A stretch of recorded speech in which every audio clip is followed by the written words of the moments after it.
Mobil dulu ya.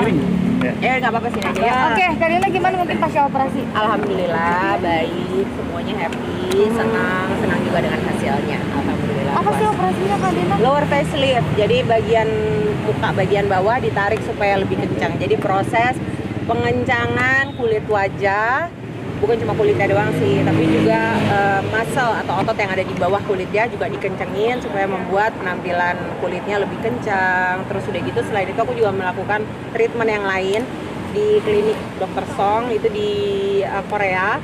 Jadi dia bukan hanya itu aja, tapi aku juga melakukan prosedur lain untuk memperbaiki skin, kulit wajah dan tampilannya. Kenapa akhirnya memutuskan untuk operasi itu Kak Dina? 5 menit Kak? 5 menit Kak? Udah, 5 menit. Udah, jalan dari situ udah. Belum Kak, kan baru kenapa kamu memutuskan? Enggak apa-apa. Oke, kenapa? Karena aku memang sudah mempunyai rencana untuk melakukan itu. Dari mulai aku merasa, aku melihat aku sudah mulai ada penghasilan lagi. Pada saat aku di Singapura, boleh nggak, maaf kita diganti boleh. soalnya aku nanti ngeliatnya jadi boleh. Nah, ini aja ya, biar matahari ya. Sini Kak, di sini Kak, duduk. Ya. Nah, gimana? Nggak apa-apa ya. Iya, kalau kamera tuh. Kenapa? Karena memang aku sadar bahwa dunia entertainment itu adalah tempat aku cari nafkah.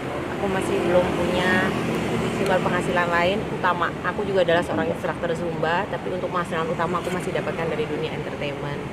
Sebagai seorang yang berada di dunia entertainment 10-an tahun, aku tahu bahwa berada di dunia entertainment dan itu banyak komitmen dan hal yang harus aku jaga, bukan hanya di luar talent, di luar kesehatan itu udah pasti prioritas, tapi juga penampilan, suka nggak suka, mau nggak mau, kita akui atau tidak kita akui, yang namanya penampilan itu juga menjadi satu hal yang faktor yang harus kita perhatikan saat kita memutuskan untuk menjadi seorang yang ada di dunia entertainment. Sebelumnya ada kekurangan, mungkin jadi nggak percaya diri atau gimana sih Kak Dina? Iya, bukan kok masalah kekurangan Mbak, tapi masalahnya karena as we age, bagaimana kita sudah mulai bertambah usianya, pasti ada di dalam tubuh dan fisik kita itu yang berubah, kulit yang lebih banyak kerutan, yang udah turun, apalagi kulit wajah gitu. Dan sebagai orang yang berada di dunia entertainment, berhadapannya dengan kamera-kamera, dengan video segala macam foto, tentunya itu adalah salah satu hal yang harus kita perhatikan. Gitu. Ada seiring bertambahnya usia, apa sih yang paling cepat berubah dari bagian tubuh yang paling kelihatan? Wajah sih, wajah itu udah pasti ya, kulit wajah, dan juga kalau kulit wajah itu kan akhirnya jadi bukan cuma ke kulit terlihat tidak kencang, tapi juga kadang-kadang jadi kelihatan sedikit lebih capek, looknya jadi kelihatan lebih capek karena dia lebih turun. Apa ya bahasanya aku nggak tahu secara medisnya, tapi kalau mungkin kita perempuan ya, sama perempuan pasti tahu. Nah itulah makanya ada yang namanya treatment filler, ada yang namanya treatment botox, ada tanam benang, dan betapa treatment ini diminati sekali oleh kaum perempuan. Jadi ini bukan cuma apa bagi kami yang berada di dunia entertainment.